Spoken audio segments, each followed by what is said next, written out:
Welcome back to Scouting for Growth. I'm Sabine VdL, and today's guest is someone who lives at the intersection of underwriting, AI, and product-first thinking.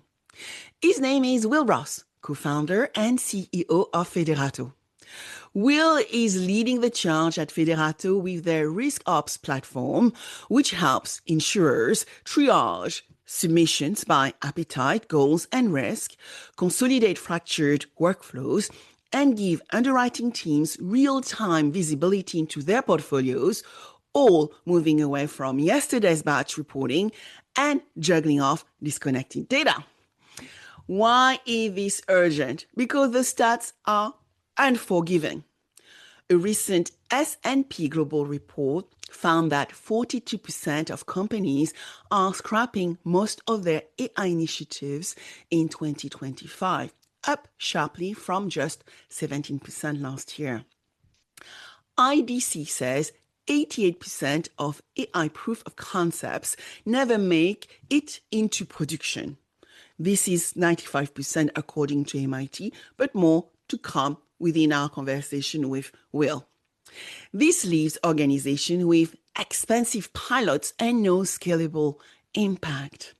Meanwhile, carriers that do lead with AI in core domains like underwriting are seeing 10 to 15% increases in premium growth, 20 to 40% reductions in onboarding or operating costs, and real improvements in accuracy and speed. If you are an underwriting transformation leader, drowning in Excel, stale pilots, and disconnected data sources, this episode is for you. Will isn't here to sell you hype.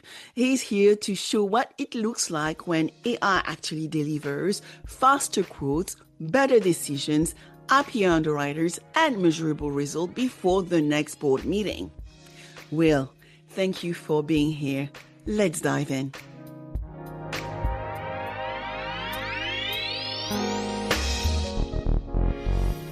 Hi, Will. Such an honor to have you today on Scouting for Growth.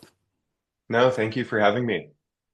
So, Will, let's go into maybe a small background question before we go into talking about underwriting AI and all things digital. I have to ask, you call yourself a product and ops geek, right? What is therefore the nerdiest, proudest geek moment of your career so far that actually solved a really, really painful problem? Good question. I don't know that I've ever been asked that before, and I don't remember what particular cheeky moments I wrote that on my LinkedIn or profile or whatever. But I do think of myself as a product and ops geek. I love working with software products, particularly AI software products. I've done it my whole career. And I love running businesses, right? And so when I talk about operations, whether those are the operations of the businesses we work with, insurance companies, MGAs, carriers, or the operations of our own business at Federato, I love to dive deep. But to answer your question directly, the nerdiest time still takes me back to the early days of deep learning. And I can remember the day Amazon launched the Amazon Echo. And so this is Alexa, right? But the device was called the Echo. And a group of us went out and bought these Echo devices and took them apart. And what we were trying to do was we were trying to figure out whether the wake word, when you say Alexa, whether the speech recognition of that wake word was happening on device, right? Meaning it wasn't streaming the voice up to the cloud constantly. It would actually hear that on device. And so we were looking to understand what the computational power was. And I love to tell that story because it just reminds me of what the sort of Wild West early days of AI looked like a decade and a half ago, where these sorts of things were happening. And now, any undergraduate student taking computer science and will have some exposure to AI. And this is one of the first things they might learn is how you can do simple tasks like that on very little computational resource. But at the time, it was a big question mark. And so those are the sorts of things that I love doing, diving deep into a product, whether it's a physical product or a software product, and really understanding how it works. And interesting, right? You're already talking about artificial intelligence, and there's so much change we are going through right now. So let's see whether we can cut through the current skepticism we see in our industry. Because we have heard of those promises. MIT Sloan released a report recently where it stated that 95% of AI projects fail.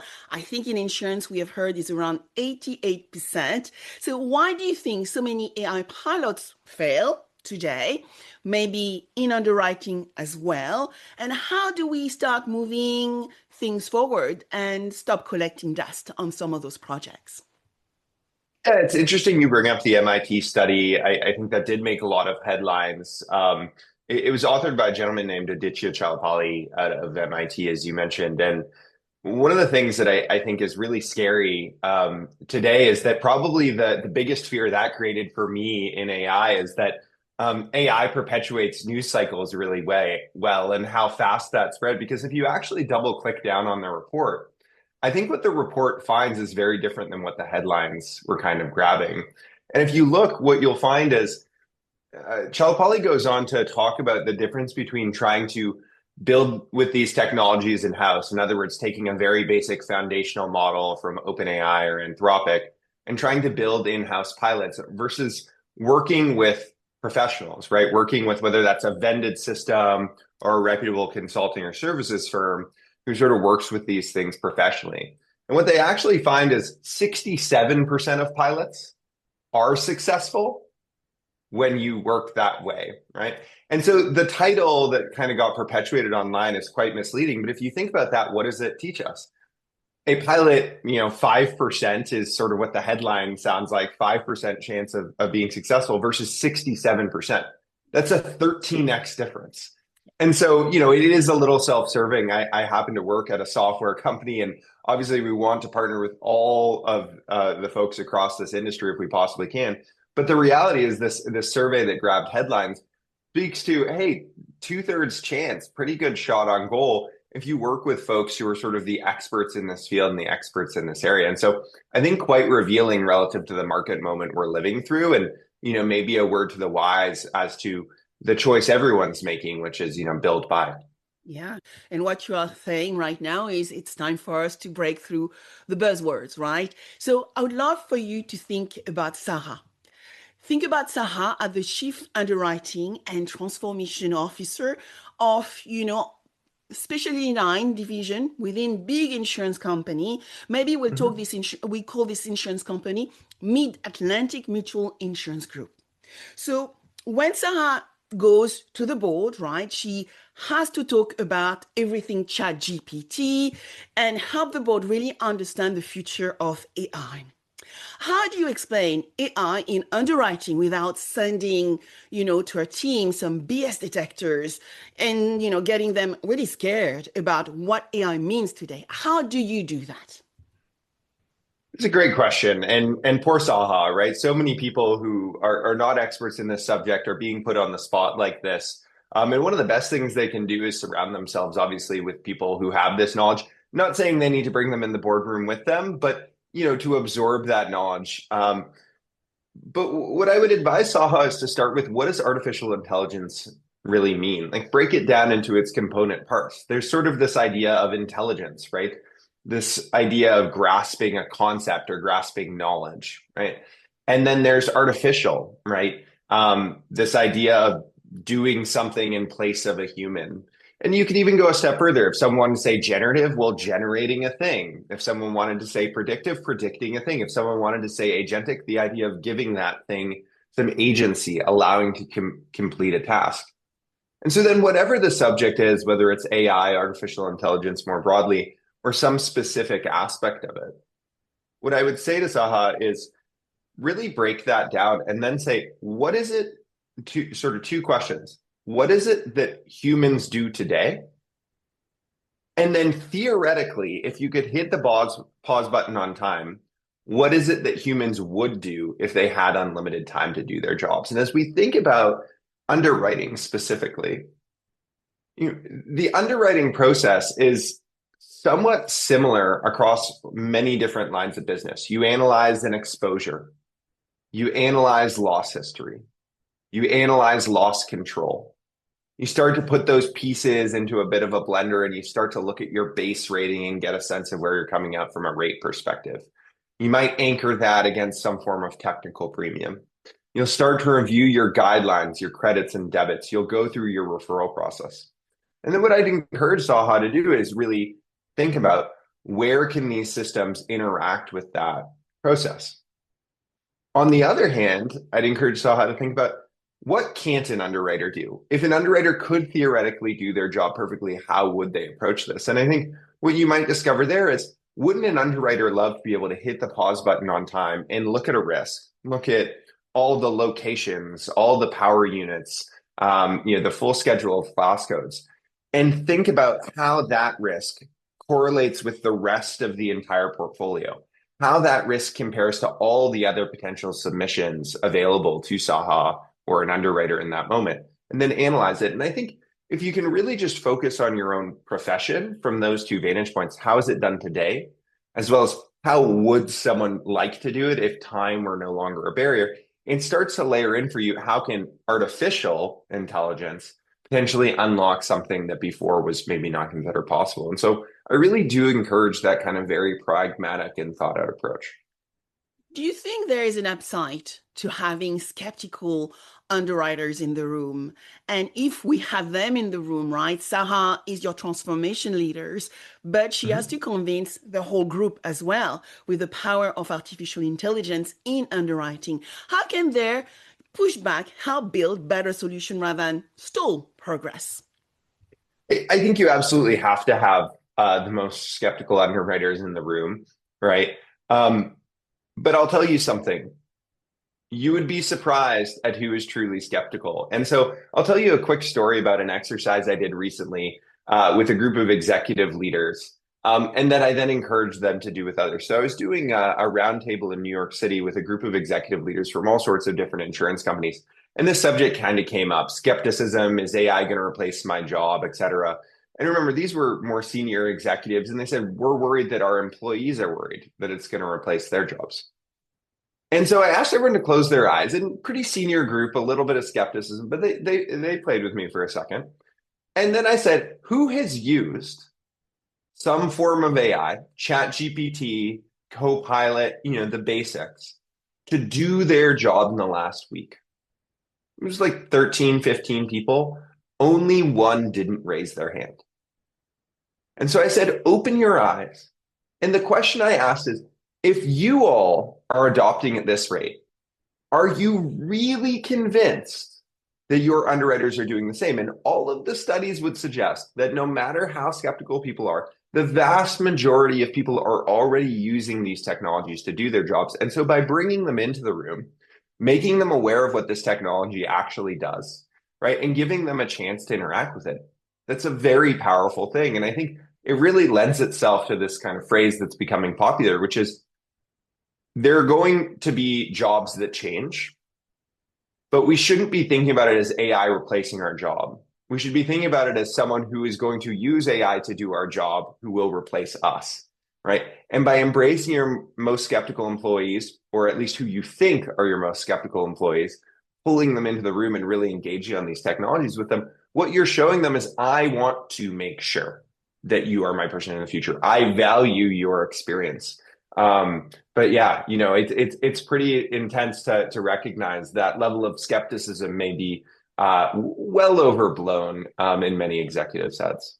Yeah, and I often hear, that usage of AI as shadow AI, which I think is relevant, right? We are hopefully all using the technology on our mobile phone to ask questions. I use it to ask for cooking recipes as much as, the latest news of the day rather than going on Google nowadays.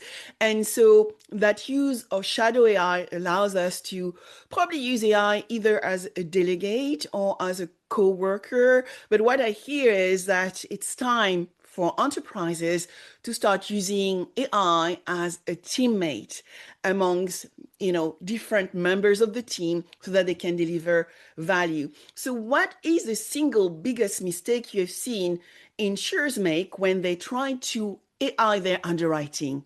And how do you help them avoid it? I think the single biggest mistake people make is to make it all about AI, AI, AI, and hey, here's this AI tool. The reality is excellent AI fades into the background. We all, as you sort of just stated, use AI in our everyday lives. But there's this funny thing about AI. A friend of mine, Konstantin Buehler from Sequoia, talks about this idea of the frontier paradox in AI. And the way the frontier paradox works is what we call AI today will change and change again because it always has. If you go way back to Deep Blue and a computer system beating chess for the first time, people were concerned about AI. Now we don't call that AI, we call that a chess simulator. We used to call these rules-based systems expert systems, AIs.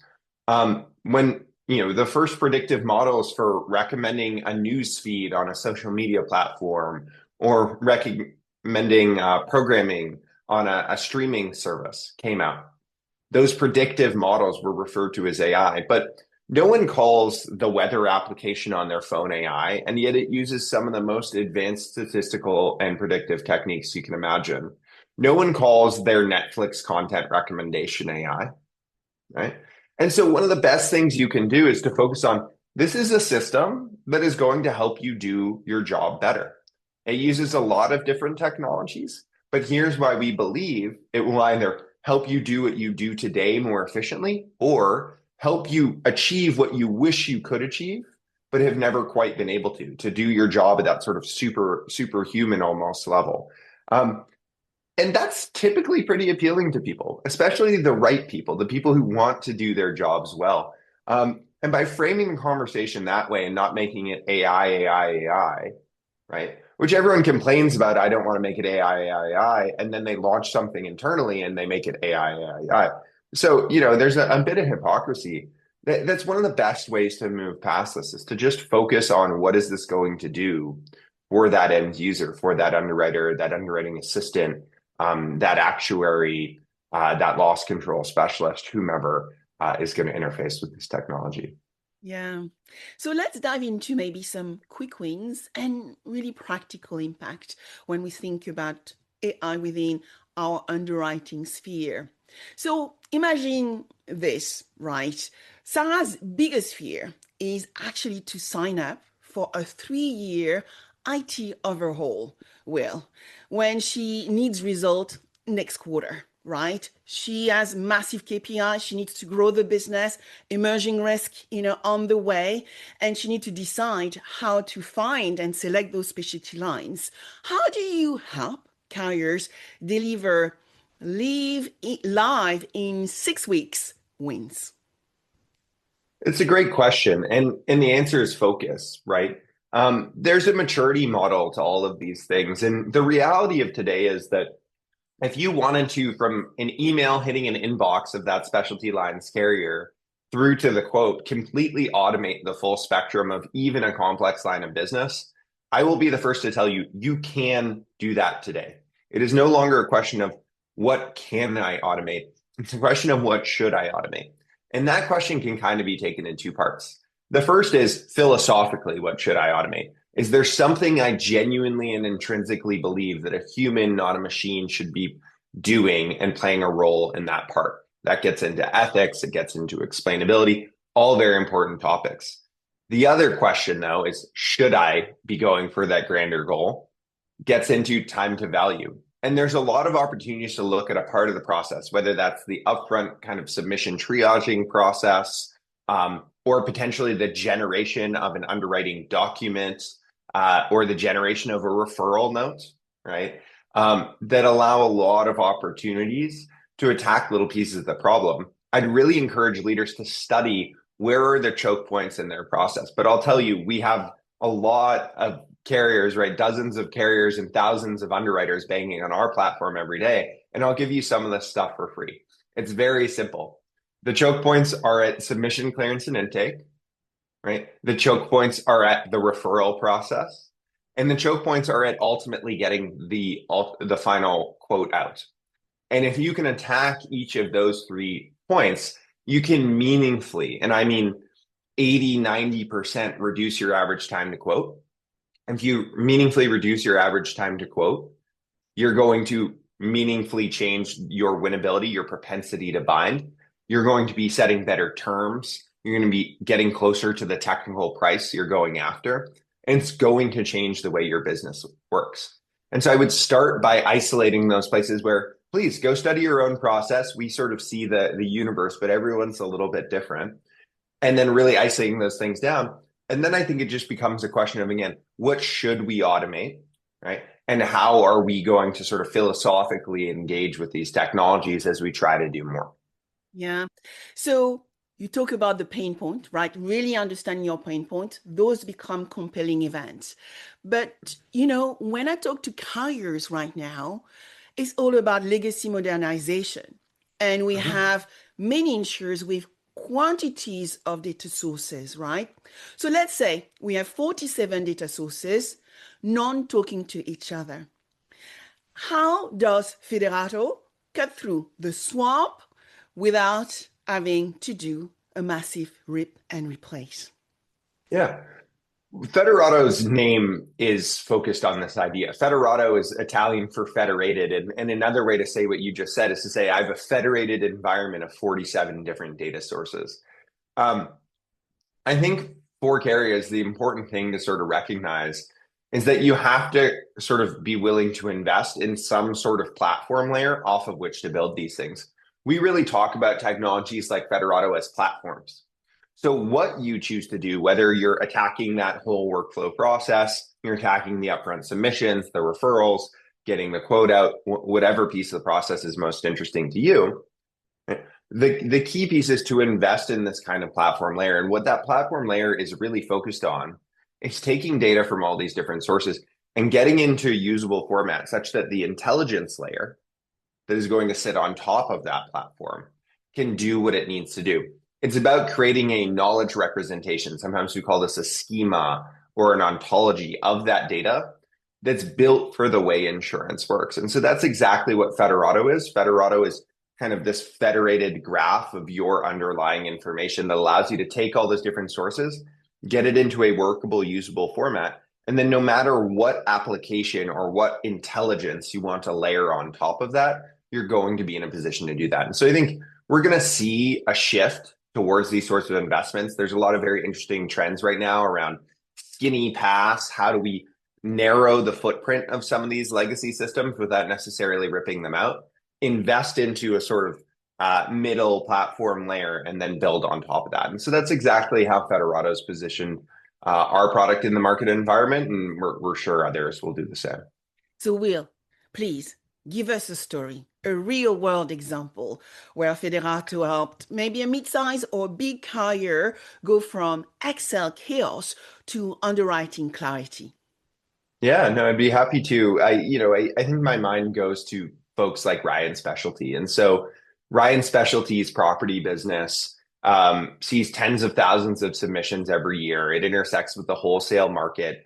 And they're doing everything from primary first 5 million, first 10 million coverage to potentially taking on 50x 250, right? Taking huge layers way at the top of the excess stack. Importantly, this tends to be specialty risk. So it might be, tier 1, tier 2 wind risk on the Gulf Coast, and it's commercial risk typically. So these are multi-location risks. So you can imagine the job of an underwriter can at times feel pretty unfair. Every risk that comes in, they're looking at a huge SOV, a huge schedule of locations of properties. No schedule is perfect, right? You're in a schedule of 170 locations. You're not going to have all the construction type you want or all the perfect locations. And so there are these very real human trade-offs you have to make. And then critically, you're completely inundated with volume, right? So you have more submissions than you can even get to. And what we were able to do with that business was not only help them in triaging submissions up front, but actually help them start to get into the meaningful analysis of taking their underwriting guidelines, taking their proprietary rating and pricing, taking their proprietary reinsurance capacity, right? and formulating a way in which we can agentically go through the process, right? And start to actually do a lot of these risks straight through automatically. And this is a very, very interesting point of progress. The idea that you can take a risk of that level of complexity and in certain scenarios with no human intervention, get a quote out, that you can build that level of trust in the system and teach, I really use the word teach, a system to do what an underwriter does in these sort of happy path, simplest cases, so that your underwriters can focus on when there really is a trade-off, when there really is some sort of trick to it. That's just a very, very compelling value proposition. And so for that business, we were able to see really meaningful uptick in their growth. We were able to see 3.7x the percentage of their ultimately bound submissions meeting their definition of high appetite. So not only did we see growth, the majority of that growth was in their most profitable business, right? And then critically, because we had automated a certain portion of that business, as well as triage another portion of that business, we were able to see an 89% reduction in time to quote. And so these are the sorts of results that are being seen. I will tell you that that is a team that acted with bold courage and velocity towards all of the things that they were doing, right? That believed these things were possible and were really willing to take a different type of risk on the margins, understood that insurance is the business of risk and there's different types of risks that can be taken, and took a very methodical and iterative process, right? What started with very simple triaging, gradually we went across the entire business process and started to attack those businesses. And so now we're expanding that out within that sort of MGA aggregator carrier structure, as well as working with several of their partners in the ecosystem to do the same. Yeah, absolutely fascinating. So you already mentioned a key term, and I want to go into adoption talent and the future of insurance and underwriting. A lot of carriers I'm speaking to are talking about the talent gap, the workforce transformation. And we have a group, I think it's 40% of our workforce in insurance, which is going to go into retirement. So how do we start packaging the really best of our underwriting team members for the younger audience? But at the same time, as you mentioned earlier, when we talked about Sarah, is a lot of underwriters are often fearful about AI and losing their job. So we have a talent problem with people leaving, we have younger people coming, and we have fearful, the middle group of losing our jobs. So how do you frame this within Federato? How do you help your partners feel that they are safe, whether they're underwriter, whether they are leaving, or whether they're coming in? I think it's really interesting. Listen really closely to what you just said. And I've had the same conversation a dozen times is you're telling me that someone's about to retire, but their main concern is that they're losing their jobs. It's not true. It's not true. We are all in our own heads about this. I'm not saying there's no portion of the population who is concerned about losing their jobs, right? I'm not saying everyone's about to retire. But especially with that cohort, what I will tell you is what an honor, what a privilege to go sit down with some of your most experienced underwriters and say, the value inside of your brain that you have built up over decades is so valuable to us that we want to codify sort of the skill set that you represent so that all other underwriters in perpetuity and into the future can be more like you. Look, not everyone has an ego, but I'm willing to bet if you said that to enough experienced underwriters, you'd have quite a few takers who can say, oh, I guess I'm pretty great, and this is something I want to engage with. And so, we like to approach this as a little old, a little new, right? First, the little new. AI is an amazing way to codify what is in the minds of these most experienced underwriters, right? And start to create structure around analyses so that a newer workforce can start to work through these things at the level of sophistication. But then secondly, AI is an amazing way to sort of pre-underwrite and help those newer underwriters work more quickly. What I mean is a newer underwriter comes in and from the second an email hits their inbox, that opportunity is being pre-underwritten. An AI that's been trained to think like your best underwriters is analyzing the exposure. It's analyzing loss. It's analyzing loss control. It's looking at the rater. It's saying, okay, they've requested a $15,000 deductible, but I only have 10 and 20,000 as options. let me go look at my underwriting guideline. Okay, our guidelines seem to suggest we'd prefer to take the premium on a $10,000 option versus the reduced risk of a $20,000 option. So I'm going to select the 10,000. It's going through that rationale. It's documenting its thoughts. And then it's putting that junior underwriter in a position where when they get in and they see that risk, which by the way has been triaged and prioritized for them, they can follow the chain of thought of the model and say, okay, this is how this is being underwritten. Now you might say, ooh, that's dangerous. What if the underwriter, just clicks yes, go, and we start to get lazy on the fringes? Well, so what do? This is where the something old comes in. This is where you can take advantage of things like your referral processes, right? You can get that individual contributor underwriter, that younger underwriter, to engage with their management teams, to engage with your senior specialist underwriters and say, hey, this is sort of what I'm seeing, but I had some questions about this. And they can go through that referral process to really learn. And I think what that does is not only have you used the model to educate that underwriter and do a really thorough pre-underwrite, you've used the referral process to force that underwriter to engage with that thorough underwriting in a material way and then interface with the most experienced people in your organization. That is a different way of underwriting. And that is what we're seeing on the bleeding edge of this stuff right now. And I think it's fabulous. I think it is how this is all going to go. I think platforms like Federato are the ones that are actually doing this stuff, right? And not pretending to, are seeing this work in a pragmatic sense. And I think any senior leader I talk to who I explain this to gets it instantly. It's not a controversial idea, right? They're just looking for that kind of thought leadership that tells them, this is how this is possible, and here's how we're going to manage that talent transition together. Yeah, I can hear that tech can help us bridge the talent gap. And it is true, it enables us to train, but also it allows us to capture that knowledge.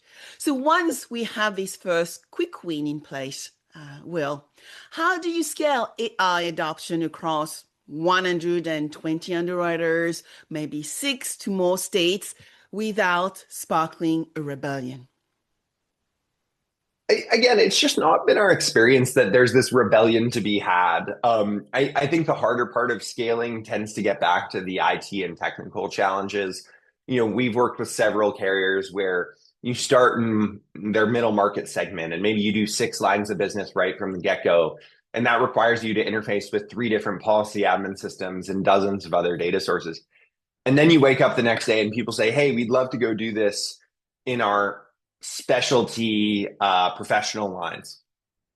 And all of a sudden that was an acquired business. It's a completely new policy admin system. It's a completely new set of technologies, right? But even there, what you've done culturally within that organization is you've already done the hard work of saying, hey, here is that talent gap transition, right? Here are the way you can construct these workflows in a way that, it's not about what you can do, it's what you should do, that is philosophically aligned with where that organization wants to go. And so no matter what, you're going to have broken down some of the barriers to those challenges, right? And then the key is to really build out kind of centers of competence and centers of excellence, to view these technologies as platforms that you build on. I think there's way too much of a sense of, I need to build or I need to buy. The sense we need people in the industry to have is, I'm going to invest in a platform technology like a Federato on which I'm going to build the way that makes sense for me. And then I'm going to build a center of competence within my organization to go bring that into each of these things, because I'm not going to mince words. Each new area will bring its challenges, but also with each new area, you will gain more learnings and you'll be able to move across that. And we just don't see this idea of a new rebellion spurting up each time. People want to use this stuff. They want to engage with this stuff, especially if it's framed the right way. And especially if you talk about it, not as check out this new flashy AI tool, but this is what it is going to do for you. This is what it is going to do for our organization. And then importantly, this is what it's going to do for our industry. Yeah. People who work in insurance or have worked in insurance for a long time care a lot about this industry. They know the important service this industry provides to society, and they want to engage with tools that are going to help us do our job as an industry better. Absolutely. So let's fast forward to 2030. I know only 5 years from now, but let's actually visualize what the world we live in could look like. So what does underwriting look like if Federato and carriers like, a chief underwriting and transformation officer like Sarah actually get this right? Again, I think we talked a little bit about what the future is already looking like. I do believe that there are going to be organizations who are taking much broader and larger classes of risk than they have today and having no human intervention in that. Second, I think there's going to be a lot of pre-underwriting, a lot of models taking passes across risks, again, from the second the submission hits the inbox, and then allowing the underwriter to engage with the interpretation of that information, check, verify, use systems like the referral process to engage with that information and go through it. And then lastly, where I think there's going to be transformation is going to be through to the distribution channels. Inevitably, what's going to happen if these things are possible is you're going to have an opportunity to provide a lot of service. It's not just about the initial underwrite. It's also about the renewal. It's also about endorsements. And imagine a world in which your agent is able to come into a portal or even send an email and say, hey, I would like to process this endorsement. Could even be a complex out of sequence endorsement on this policy, in which that can be serviced either completely end to end or most of the way through by some form of AI agent to get through that process. Again, we're already seeing these things happen, but I think what we'll start to feel is that there's a larger and larger portion of risk in which, whether that's a completely autonomous system or a broker interface, we're seeing less human engagement in that process. And what that will allow the whole industry to do is engage a lot more thoughtfully on the risks that, again, should actually be engaged on. There are huge tranches of risk today that just do not require the level of human intervention that is currently in place. And we need to repurpose that level of human intervention to get things really right on the risks that do. Yeah. Will, thank you so much for joining me on Scouting for Growth. But my really last question is, if you had just one line to write on Sarah's whiteboard, the one single message that would keep her focused, calm, and confident when looking at AI and underwriting within her organization, what would that be? Very simple. It goes back to something a former colleague of mine, Ethan Petrosky, longtime product manager at Box and now a venture capitalist at Venrock, where I used to work, said, which is pursue the truth. Thank you, Will. If anyone wants to reach out to you, to your team at Federato, what should they do? Yeah, my email is out there on the internet. So please shoot me an email, wlross@federato.ai. We'd love to hear from you. Our teams are ready to engage, ready to share our experiences, ready to connect you with others who are really pushing the bleeding edge of this stuff. And we're excited to hear from you, hear your ideas, hear about what you can build on top of platforms like ours. And we can't wait to see so many of you at ITC and other conferences throughout this season. Well, Will, thank you so much for joining me today. Thank you.